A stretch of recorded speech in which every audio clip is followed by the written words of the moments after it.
masih di baris depan saat ini ya. Kekuatan combat buatan Jumat 116 cc ya. Inilah saudara kayak bertarung antara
Agus Kentul Solo ada di posisi 3. Diambil posisi terbaik saudara-saudara semuanya.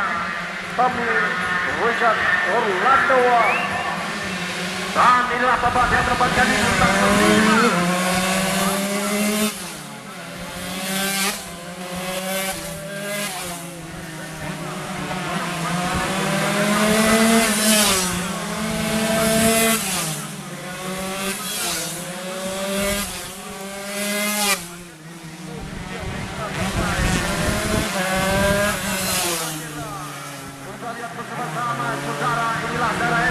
Yogyakarta, Tommy Richard Orlando merebut juara pertama Underbond 116 cc. Reza Hanum di urutan kedua. Sementara posisi 3 ada Agus Setiawan Solo.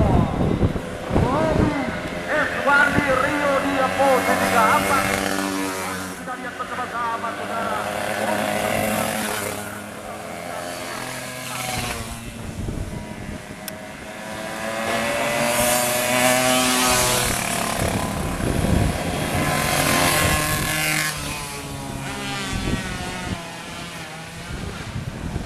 Para 5 terbaik Underbond 116 cc ya. Juara pertama